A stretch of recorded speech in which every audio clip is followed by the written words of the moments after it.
মানুষ কম মোটামুটি, কিন্তু বয়ান লম্বা হয়েছে, ঠিক কিনা বলেন? মানুষ কম হইলে বয়ান শর্ট করা কিছু মৌলবী আছে, আমি এরকম না। হযরত শহীদ ইসমাইল শহীদ, বলেন সুবহানাল্লাহ, তিনি বিরাট বক্তা ছিলেন, শরীয়তের বিভিন্ন বিষয় বয়ান করতেন, লম্বা বয়ান।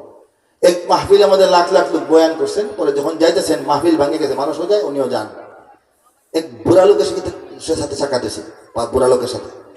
বৃদ্ধ লোকটা বলতেছে যে ভাই সাহেব, আপনি কি মাহফিল থেকে আসতেছেন? বৃদ্ধ লোকটা ওনাকে চিনে না।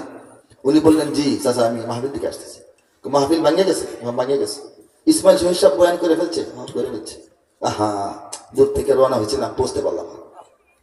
তখন তিনি বললেন যে আমি তো ওই মাহফিলে ছিলাম, উনি কি বলেছেন আমি সবটা শুনেছি। কে বলতেছেন?